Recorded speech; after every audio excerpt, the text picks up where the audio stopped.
This is Richard. Richard is playing badminton with Henry the Hoover. Here's Henry the Hoover. He's playing badminton with Richard. Henry and Richard are best friends. One day, Richard was crying.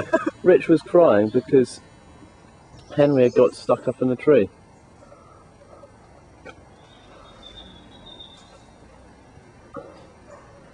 Then Richard looked up in shock.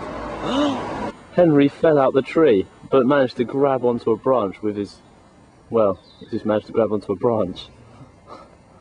Richard's tears had turned to sweat.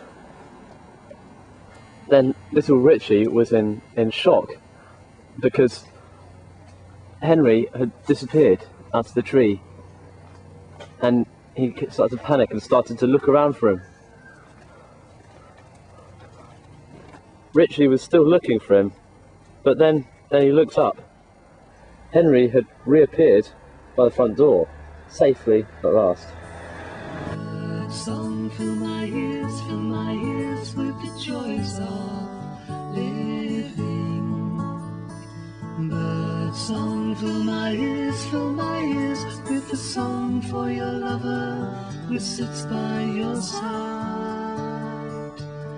She's warming your children while you're feeding them strong. And Richard and Henry were reunited once again.